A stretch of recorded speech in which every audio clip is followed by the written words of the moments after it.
Thank you for downloading the Following Films podcast. Today my guest is Toby Oliver. This is the third time Toby's been on the show. The first time I had him on was to talk about Get Out. The second time was to talk about his work on Dead to Me.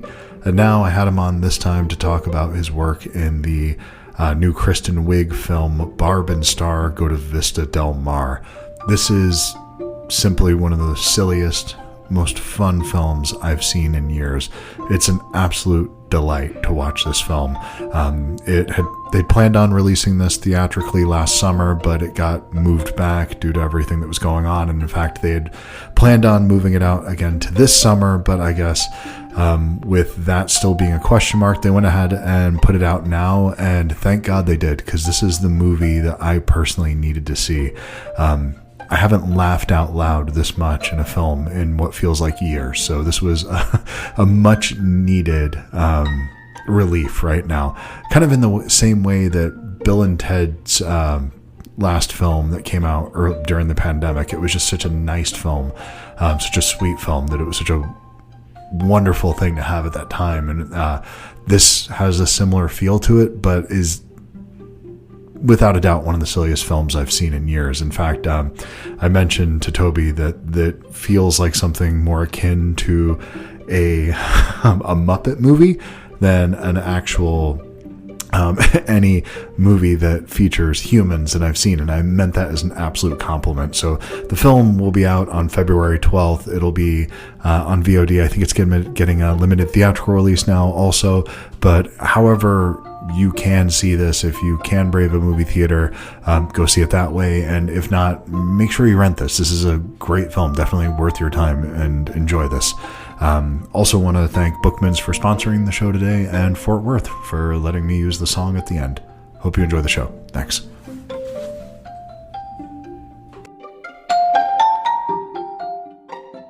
Hey, Toby, how you doing?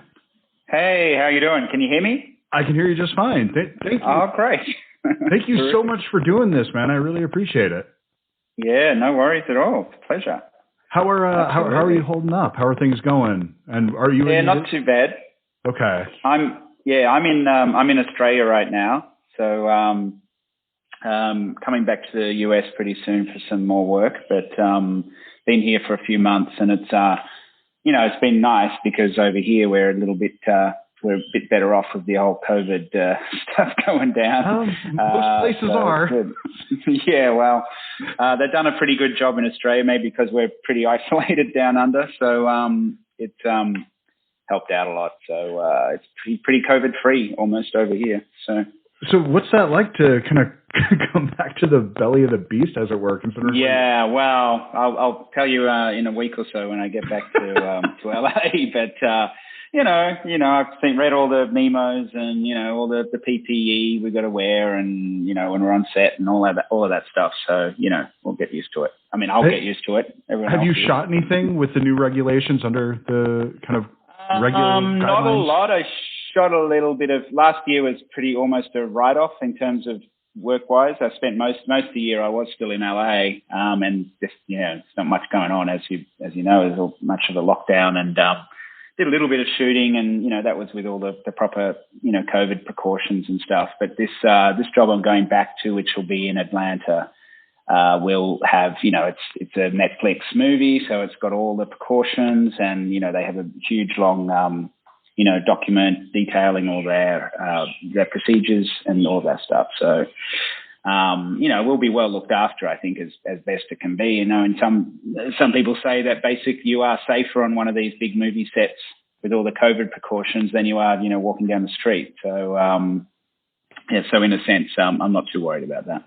No, considering I live in the United States and I live in Arizona in the United States. Right. Yeah, pretty much anywhere is safer than here. So, yeah. With that in mind, clearly it was never by design, but Barb and Star is the perfect film for right now. It is absolutely what I needed last night. Right. Oh, great. You got a chance to see the whole thing. Yeah. I mean, I haven't felt that. I just haven't seen anything silly and been ready to enjoy it in a long time. Yeah. And this is something that, Mike, can you just talk a little bit about what attracted you to this? Because I could imagine that you got to do everything in this movie. It's a musical, it's a comedy, it's farce. You're doing all. So what was and for me, having over recent years done a lot of very different kinds of movies. I'd been doing horror, I'd been doing thrillers, pretty much nonstop for a few years. And having a great time doing that and doing some great films. But, I don't want to get too pigeonholed or boxed into just doing one thing. And I haven't, in my earlier career, and I didn't want to sort of that to happen too much. So I actually told my representatives, look, actually I'm wanting to look for some other projects, not just horror. That's how it kind of came along, because they said, okay, well, fine, we'll go out and we'll see what's out there. That's completely different genre. And Barb and Star was, he couldn't be sort of further removed from Insidious or something like that, if you tried, really. So it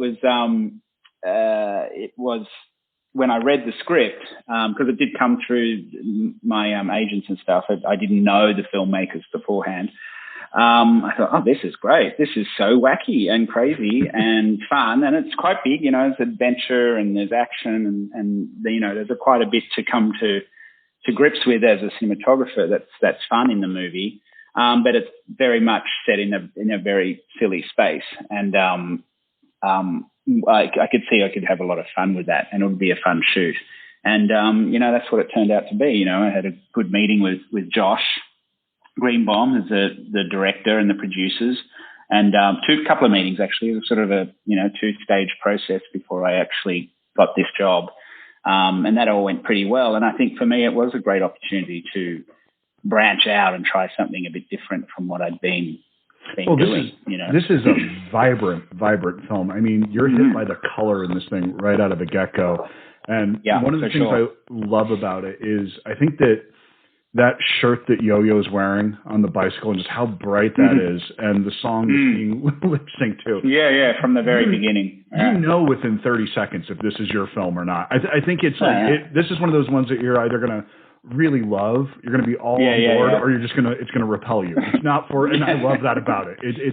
There's something very special about that. With him lip syncing to Barbara Streisand in the very first 10 seconds of the movie. It's sort of like, it's pretty cool. And it's great that they were able to pull off some of that music, and obviously some of those set pieces were a lot of fun. And I think, of course, it's not going to be everybody's movie, I guess. But hopefully, and certainly in this day and age, it is going to be something fun and light and sort of, escapism in many ways, in a very silly way, it doesn't take itself too seriously at all. And that people can sort of, they're stuck at home or whatever, it'll give them something to sort of escape out to the fabulous Vista Del Mar. Of these very silly ladies who are kind of in over their heads, but of course somehow managed to win out in the end. It was very appealing. But the plot isn't something that's really it's not the most important thing here. It's really just these performers and these characters, and you're just going for them. It's the comparison that I heard that I think I would argue this is probably more akin to a Muppet film than it is to actually a lot of them like Saturday Night Live films that you might get. And it's because there's a warmth and kindness and just to these characters, but it's so divorced from reality in any way whatsoever. Because it's so kind and so sweet. That it's still so charming. Yeah, no, it is. It is very charming. And a lot of that comes down to obviously the performance of Kristen and Annie, who wrote the screenplay and had been writing it for quite some time. And we're still rewriting and tweaking as we were shooting, because they were right there. Working with Josh, Josh, he was kind of like who they would bounce all their writing ideas off. And having them on set, I think they really brought that warmth to it. They knew exactly who these characters were. and the tone that where these characters needed to sit. There wasn't any, like by the time we got to set, I know Josh and Kristen and Annie had quite a lot of rehearsal time and they'd talked through the script a lot. This is what Josh was telling me. Like it wasn't a quick discussion. I think this went over months of a lot of backwards and forwards. But through all of that, when we're on set, there's no confusion or how do we play this or what's the tone of this character. I mean, they'd discussed it so much, and Kristen and Annie were so right on the dot with those performances. There was none of that. So really what there was, which was great, was time for them to, so they do a version of a scene, especially the longer scenes or the dialogue scenes. They do a version of the scene as it was scripted on the page. And because they would nail that, there wasn't like confusion about where they were supposed to be with that. Then they could ad lib and do quite a bit of, and this is common in comedy, much more so than maybe straight drama, and certainly more so than horror. It's they start improvising. They'll start improvising and doing a different version of the second half of the scene or whatever it might be. And we had time to do that because we were, they nailed it so well that, as it was written, then there was time to play around with the scenes. And with some of the scenes, that it is the improvised version that's in the movie rather than the original scripted version. So that was, for me, that was also a learning experience because I hadn't done a lot of this kind of bigger sort of studio comedy stuff. I'd done comedy more on TV and a bit back home in Australia in the past, but without in those days, we didn't really have the room to do a lot of that kind of improvisation. But on this set, we did, and it was structured so we were able to do that. We would nail the written script, and so then continue on. How different would you say? I assume tonally it's all kind of in that same pocket. But how different was that initial script from what ended up being the final product that we see? A few changes. I guess it's more, it's not like the storyline changed so much or like you say, the plot, which is kind of not the most important thing. It's really, it's really about them, and their relationship with each other. That's the most, and with that third character with Jamie and how that develops. But so that pretty much stayed as it was. Really, it's just in the detail of the dialogue. Some of the big set pieces we did, which is this is true. We did a couple of extra, quite big, elaborate, funny scenes.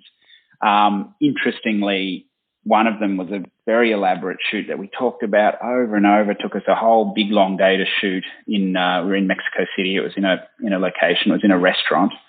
But it was a scene with the two of the supporting roles with Jamie Dornan and Damon Wayans. God, they're great together, by the way, though. Yeah. And so they had some great scenes together, and this one was like another huge, elaborate scene that they were in together, and a very slapstick comedy sequence. And it would have been great to have it in the movie because, man, we spent so much time figuring that out. All these sight gags and rigs and in this restaurant with, the lights swinging around and people going up and down, downstairs and people and cakes landing on faces, the whole thing. It was like everything. But ended up getting cut out of the movie because and what often happens is you can have a great scene like that, but it's actually comes at a point in the movie a bit down the track, maybe in the second half. And it's not about Kristen and Annie's characters. And it's not really pushing the story forward, even though within itself it's hilarious. So it was a couple of scenes like that.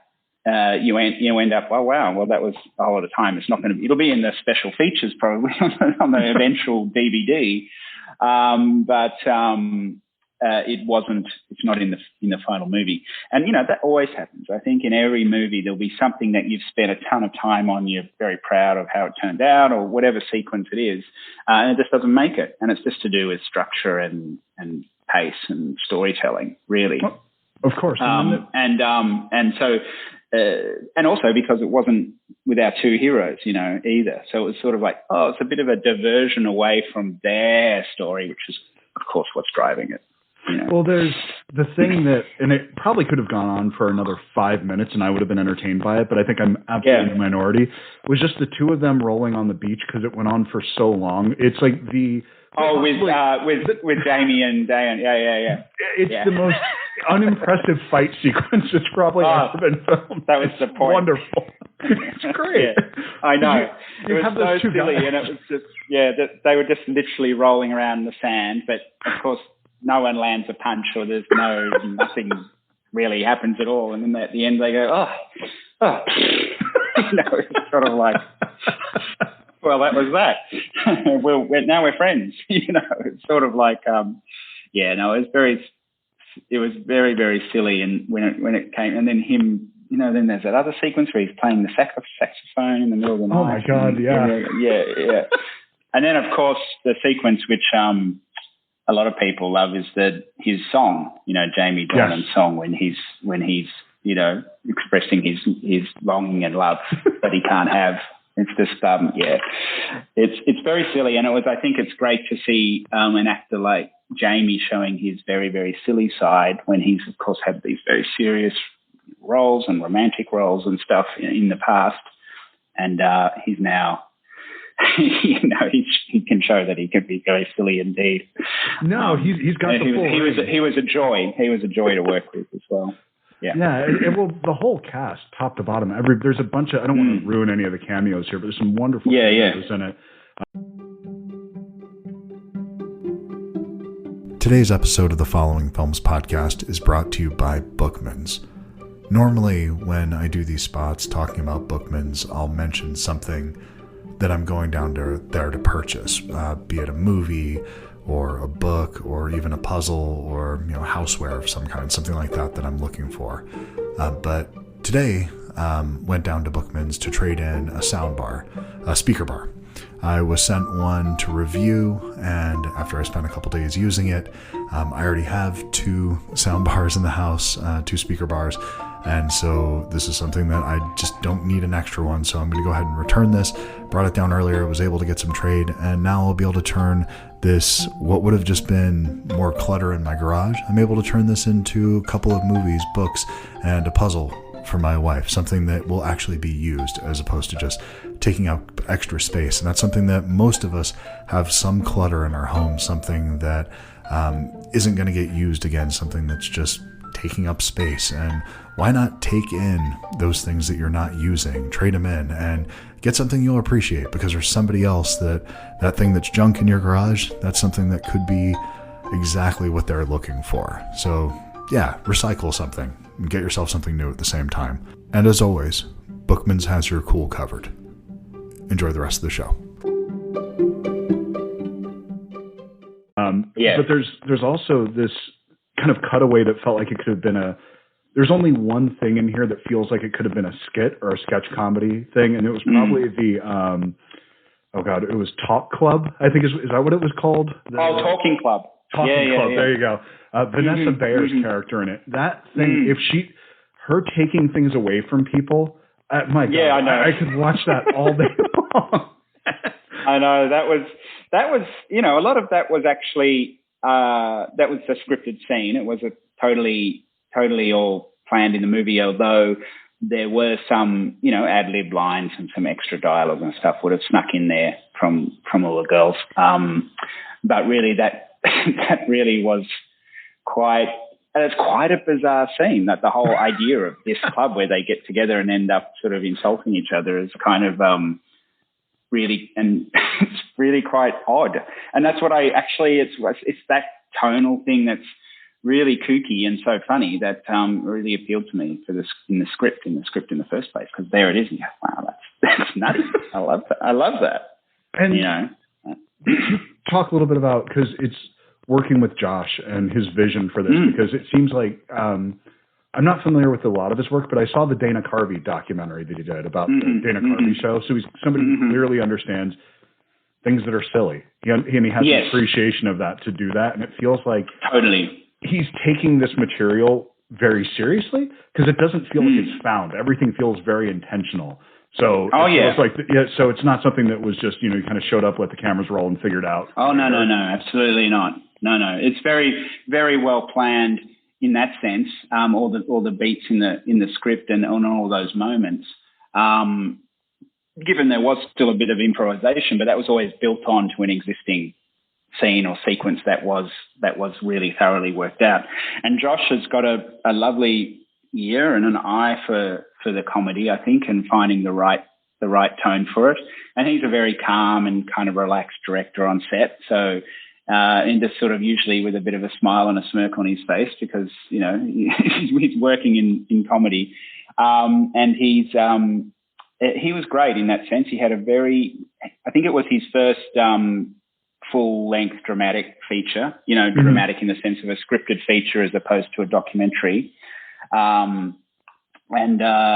He acquitted himself really well, and he knew exactly where he wanted to be. And he had spent, given, like I said before, he had spent a long time with Kristen and Annie in prep over a period of months working through it. So they didn't really have surprises with it, you know, between the three of them. So that was really great.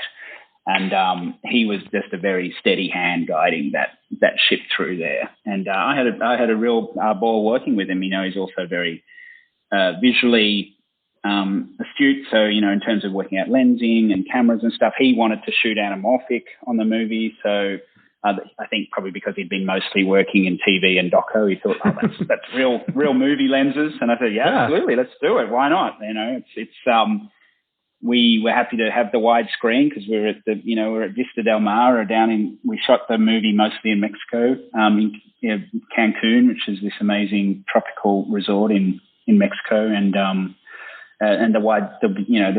the big wide screen look really worked well for the beaches and stuff. So, and likewise the color and I enhanced the color in the camera to really make that tropical water pop. And our wonderful production designer, Steve Sacklad, he brought in those key colors like the pink and the blue, as kind of became our theme throughout the whole movie. And that was, you know, reflected in costumes, in the sets, the way I set up the camera, and all of those elements were all working together really closely to make it really pop. You know, like you said, it's not a realistic film. It's not trying to hew it to any kind of real reality. And so we had license to play with all of those things and really enhance it, which was super fun. It's tonally consistent and it's visually consistent. Where it feels like this is a fully realized world, and it doesn't contradict itself, which is, you know, the one of the things for in horror films when you're setting up a world and you break the rules of that world, that's something that pulls you out of it immediately. With this, it sets up this world. I'm not sure who it makes sense to, but it feels like it clearly makes sense to somebody. That's fine. No, it definitely sets up a world, and it's a world that in Nebraska where the girls come from, and the different world in where the supervillain resides, and then it's another world in Vista Del Mar as well. Is that a surprise? Because I wasn't expecting that. I mean, it's revealed right away, and I don't think it's listed as who's playing the villain. Is that something? It's not. Okay. Yeah, I think it is supposed to be a little bit hush-hush. Okay. Who plays the villain? But that was also another whole sort of section of the movie where we gave it a bit of a different look and a feel, and it's this, you know, this lair and you know, on a big scale, and we had a lot of fun with but also still using a lot of color. I mean, we wouldn't shy away from that, and so it was sort of and that was a lot of fun too. You know, that was a whole another sort of subsection of the world we were exploring with the, you know, lighting and camera and the design and everything as well, which was really cool.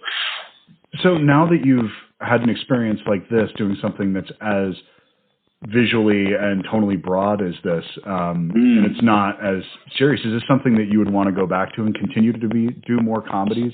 Oh, absolutely. Absolutely. I love that idea of going from something that's, you know, with darker content and, you know, whether it's scary or a thriller or crime or whatever. And then the next day or, you know, a week later, whatever, you finish that and you're moving on to something that's bright and colorful and sort of kooky. I mean, to me, it's more about if there's a originality in that story or that concept that they want to make into a movie. If there's an original streak in that's appealing, that's what I like I like to, that's what gets me going, is like, oh wow, this will be cool. If it's a comedy genre that's completely different to what I did last time, all the better. I don't want to be, I'm not one for wanting to just keep doing the same thing over and over. And I think, when if you look back at all of my movies, they don't all look exactly the same either. No, very few of them, even back to back. If you look at this, and while tonally this kind of, I think, splits the difference a little bit between something like, if you're looking at Get Out and Wolf Creek as one side of things, Insidious. Yeah. And then you see Dead to Me as kind of a little bit of the transition. And you can see this is like a huge in that other direction. So it feels like there's movement, but it's not. Yeah, no, absolutely. No, and that's another reason I did Dead to Me too, because that was yet another thing. It was still what they call it, a black comedy, but it was still a different look. You're not trying to make a horror movie. So that was also a step in a different direction. And that's what I like to do. I don't want to get the movie I'm about to go and do is more of an action movie. Really? So that's another, So that's another sort of world again, where you're dealing with kinetic energy and stunts and explosions and that kind of stuff. So it's sort of and that'll have its own look as well. So it's sort of it's great to be able to hop between those genres if you can. I actually really enjoy it. Well, it's one of the things, probably cinematographers are able to do that more than any other, creative person. I mean, directors will get pigeonholed. They have a little bit of room to, actors can absolutely get pigeonholed, but I couldn't, if you were to get pigeonholed by this particular movie, I couldn't imagine there being an entire subgenre of movies about women in their mid-40s traveling. That's right. Yes, that's right. It's Florida to find themselves. That's also what's unique about the movie and appealing about the movie. It is its own thing. For sure. In that way, and so you can't be accused of doing some sort of thing by rote when you can't repeating yourself when you're doing something like Barb and Star. It's completely different. So, and that's what I love about it. Was there a film that was set up as like, watch this ahead of time, this is something that we're thinking of going for, or is this just any kind of sometimes? Oh yeah. Yeah, we had a few references. I mean, Josh was open to seeing some of the stuff I brought. I mean, I brought a bit of, for that sort of kookiness in the look, I brought some of, references from Wes Anderson movies to it, of course. And I think he's been referenced a lot because he's such a visual artist. But certainly those elements of strong color and crisp framing and stuff, especially informed us, especially when we had some of the set pieces like the musical number and things like that, where that kind of aesthetic sort of informed what we were trying to do with Barb and Star.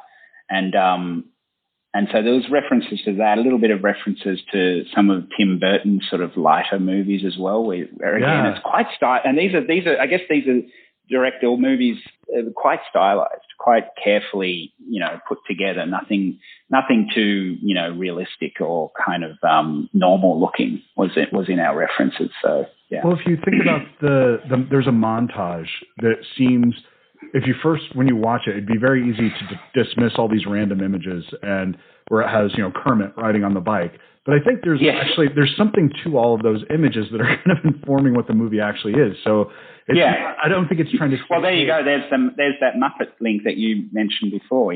We actually see an actual Muppet for a split second. Yeah.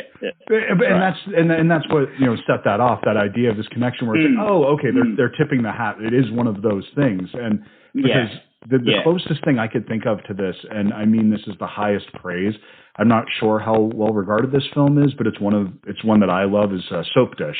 It's a movie with Sally Field and Robert Downey Jr. Late 80s, early 90s, something like that. And it's just so its own thing that you don't see things like that very often. So I think this is something people need right now. It's just something. No, that's great. That's great to hear. Yeah. Well, we weren't self-consciously trying to emulate or ape or copy any other film specifically, because I don't think you really could with this script. It's just so much its own thing. If we we had different flavors coming in from a few different things, but really it becomes totally its own world. So I'm glad you see it that way, that it comes to you as something quite unique. That's awesome.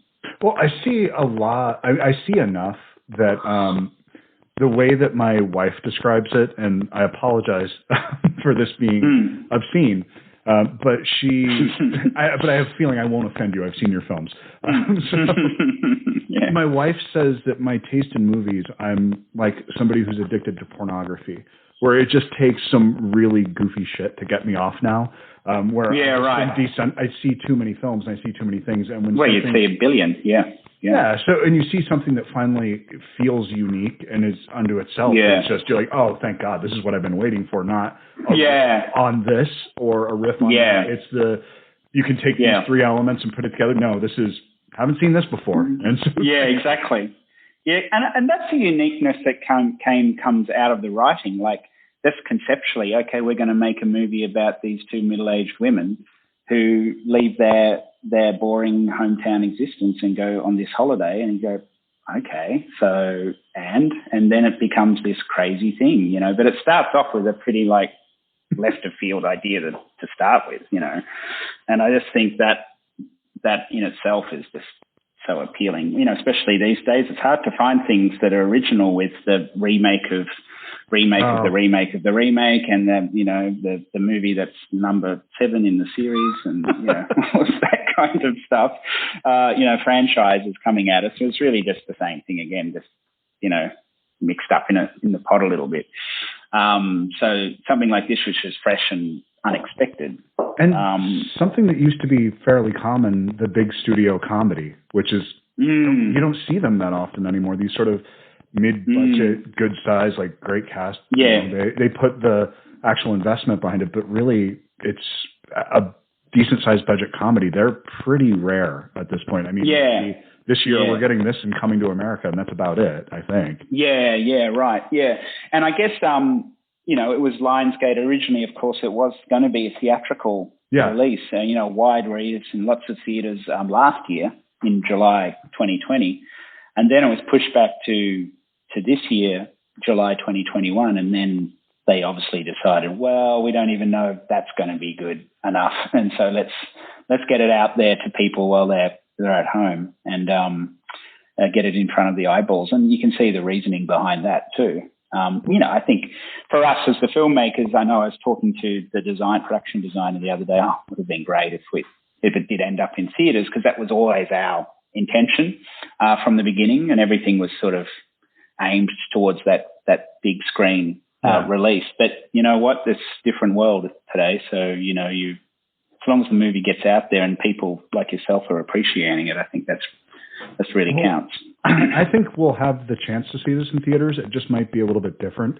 This is going to be one that I think ends up in revival houses for the next that's years. good to know. Yeah, the Blues Brothers or something, right? Whatever that thing is. I mean, if I think of most of my favorite films, the first time I saw them was on VHS in my formative years from a video store, on scan on a 4x3 TV. Not the most ideal presentation of, let's say, Lawrence of Arabia. So, but that's how I saw it for the first time. But then all these other films that you realize, even the Blues Brothers, the scope of that thing, I never saw a widescreen version. Then seeing it projected, you're like, oh my God, they were doing this, big roadshow picture, and you had no idea. But this is something that I desperately need to see projected properly, big widescreen. Just I want to live in these colors. But I think it'll happen. Oh, good. Yeah. I hope so. It really is. It has got a great impact up there, I think, on the big screen from what we've seen. Hopefully that'll happen in some way, shape, or form, I guess. Well, we're not here in the States where I'm comfortable going into a theater right now, even though that's right. That's been something that has been desperately missing from my life. We're not there yet, but when we get back, I'm really looking forward to it. And films like this are really one of the things I miss. Just being able. Well, it's an escapism, isn't it? You go into the room and you escape into this world that you weren't even expecting, and I think that's the beauty of it. And the thing that I think the most impactful to me films to see in a theater are horror films and comedies, And it's because the reaction that you can feel from a crowd is amplified. From the people. Yeah. And so, of course, if it's funny, you're laughing with everybody, and you're all enjoying it together, I think. Yeah, and but you'll laugh harder at moments, and it's something where I generally maybe I'll get one good laugh out of a film if I'm watching it by myself at night. My wife actually came out of the other room because I was annoying her with how loud I was laughing in the room. Oh, for this one? Yeah. So I mean, that's high praise. You pissed off my wife, so well done. That is awesome. Oh, I love that. Well, thank you so much for taking the time to do this. I really appreciate it. You're actually the first person that I've interviewed 3 times now. Oh, really? I didn't know that, Chris. Wow. I've had several people that I've interviewed twice. That list keeps getting longer. We're circling back on them. But I've been doing this for about 5 years now. And we talked right before Get Out that weekend it came out, and then right before Dead to Me came out now with this. And it's just, and I love seeing that growth over these couple of years in your stuff. Awesome. I'm pretty much anything that you show up in, I'm on board for it. So I've had a great time with all of them so far. So okay. Hey, thanks, Chris. Yeah, no, for sure. No, it's been really good to talk to you over the last few times. Yeah. And I think there'll be more coming. Awesome. I hope so. Yeah. Well, cool. Well, thank you so much for taking the time today, man. And no worries, Chris. I'm so excited to hear what people say about this, because I think this is the right people, my people, my kindred spirits, the Harold and Maude lovers of the world, they're going to go nuts for this thing. The people that want something silly. I hope so much, because we put so much heart into this one. We all did, and we really believed in it. So let's hope that the audiences do as well. It's so awesome. If you're not on board with, there's one cameo, I guess you can say, because I've heard it other places. I won't say what he's doing, but if you're not on board by the time with every one of the cameos, but Andy Garcia's cameo here, if that doesn't do it for you, no, I won't say who he is. I won't say who he is either, but he just was so funny. And he just came for that day to do that. Yeah. I mean, it's very small, scene. But it's perfect. I know. It was genius casting. I think they were looking for someone like an Andy Garcia for a while, and then eventually, of course, they got him. So it was very, very funny. Very funny day. Well, all 3 of the cameos, the big ones that happened, they're all the perfect person for that, and they're all wow, they actually got that person to do that. That person doesn't do that anymore. Yeah. No, it was pretty cool. Pretty awesome. So it's you made something special here, man. So congratulations. Thank you so much. Really appreciate it. Great to talk to you too. You as well. All right, take care. See you next time. Absolutely. All right, be safe. Bye.